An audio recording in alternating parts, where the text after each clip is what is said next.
Moonstone. चांद से ताल्लुक़ रखने वाले इस पत्थर को अरबी में हजरुल कमर, यूनानी में अक्वा परसस, संस्कृत में चंद्रकांत और अंग्रेज़ी में मूनस्टोन कहते हैं। क्योंकि इस पत्थर का ताल्लुक़ चांद से है, इसलिए ये चांद के अरूज के दिनों में बड़ा चमकदार होता है और ज़वाल के दिनों में इसकी रोशनी भी मांग बढ़ जाती है।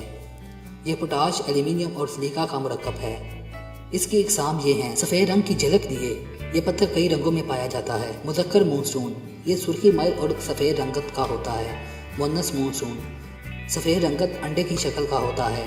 लायूनियन, ये पत्थर उकाब अपने बच्चों की आंखों को खोलने में मदद देने के लिए अपने घोंसलों में रखते हैं। इसकी खुसूसियात ये हैं। रोज़गार के ज़राए और तरक्की में मावन है, वफा शियार है, इज़्ज़त और तरकीर बढ़ती है, नहुसत को ख़त्म करता है, खौफ और दहशत को भगाता है, सुनहरे ख्वाबों की ताबीर है, दरख्त पर बांधने से फल ज़्यादा देता है। इसकी तभी खुसूसियात ये हैं। दिल को मजबूत करता है, जुनून को ख़त्म करता है, ये जज़ाम और सरा के अमराज को ख़त्म करता है।